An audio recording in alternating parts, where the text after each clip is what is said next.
퇴직금 1억 그냥 은행에 넣어두시겠습니까? 만약 이 돈으로 월 300만원씩 평생 나올 수 있다면 노후 걱정이 크게 줄어들 겁니다. 오늘은 정치, 경제, 그리고 국민 생활 관점에서 이 전략을 분석하고 정말 가능한지 설명드리겠습니다. 퇴직금 1억을 활용하는 방식은 단순히 저축이 아닙니다. 연금 상품, 배당형 투자, 리츠 같은 부동산 간접 투자, 채권 혼합형 ETF까지 다양한 금융 수단을 통해 안정성과 수익성을 동시에 확보하는 것이 핵심입니다. 예를 들어 연금 저축에 넣으면 세제 혜택을 받을 수 있고, 배당주나 리츠에 분산 투자하면 매달 현금 흐름을 확보할 수 있습니다. 즉, 돈을 묵혀두는 게 아니라 흐르게 만드는 것이 중요합니다. 정치적으로는 연금 제도와 세제 정책이 이런 전략의 성패를 좌우합니다. 정부는 연금 소득세를 완화하고 세제 혜택을 주지만 실제로는 정보 부족 때문에 중장년층이 적극 활용하지 못하는 경우가 많습니다. 또한 평생 직장 구조가 무너졌음에도 불구하고 50대 이후를 위한 노후 설계 지원 정책은 여전히 부족합니다. 결국 개인이 모든 걸 알아서 준비해야 하는 현실이 가장 큰 문제입니다. 경제적으로 이 전략은 이론상 가능합니다. 퇴직금 1억을 연 5% 수익률로 운용한다면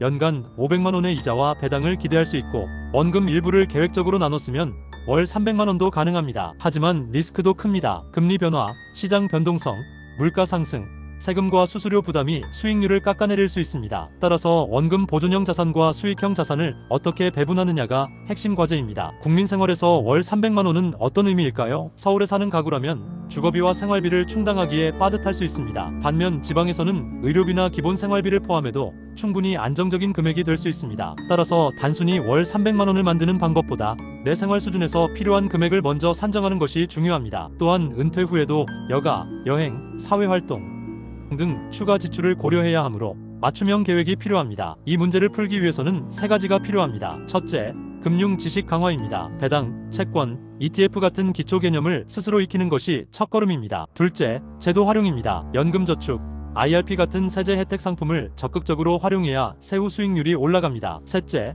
포트폴리오 다각화입니다. 모든 돈을 주식이나 부동산에 몰아넣지 말고 현금 흐름 자산과 안정자산을 적절히 섞어야 위험을 줄일 수 있습니다. 퇴직금 1억으로 월 300만원을 만드는 방법, 이론적으로는 가능합니다. 하지만 준비 없이 기대만 하면 실망할 수도 있습니다. 정치적 지원, 경제 환경, 개인의 선택이 모두 맞물려야 안정적인 결과가 나옵니다. 여러분은 어떻게 생각하시나요? 금융 지식, 제도 활용, 포트폴리오, 분산 중 지금 가장 시급한 건 무엇이라고 보십니까? 댓글로 의견을 남겨주세요.